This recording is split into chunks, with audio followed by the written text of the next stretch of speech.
Assalamualaikum, selamat pagi. Hari ni kita nak jual emas 999 jenama public gold dan jenama bukan public gold.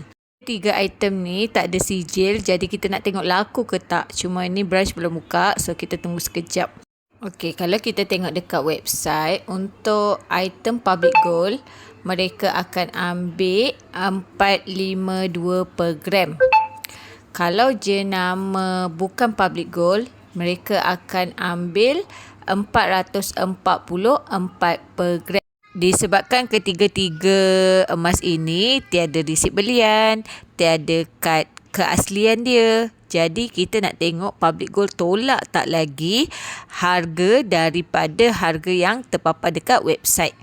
Public gold beritahu sekiranya emas tersebut patah ke, kemek ke, rosak ke, tak kisah jenama public gold ataupun bukan public gold, mereka ambil emas tersebut tanpa masalah. Jadi kita nak tengok betul ke statement tersebut untuk emas di tangan saya ni. Kalau nak tahu jawapannya, sila komen.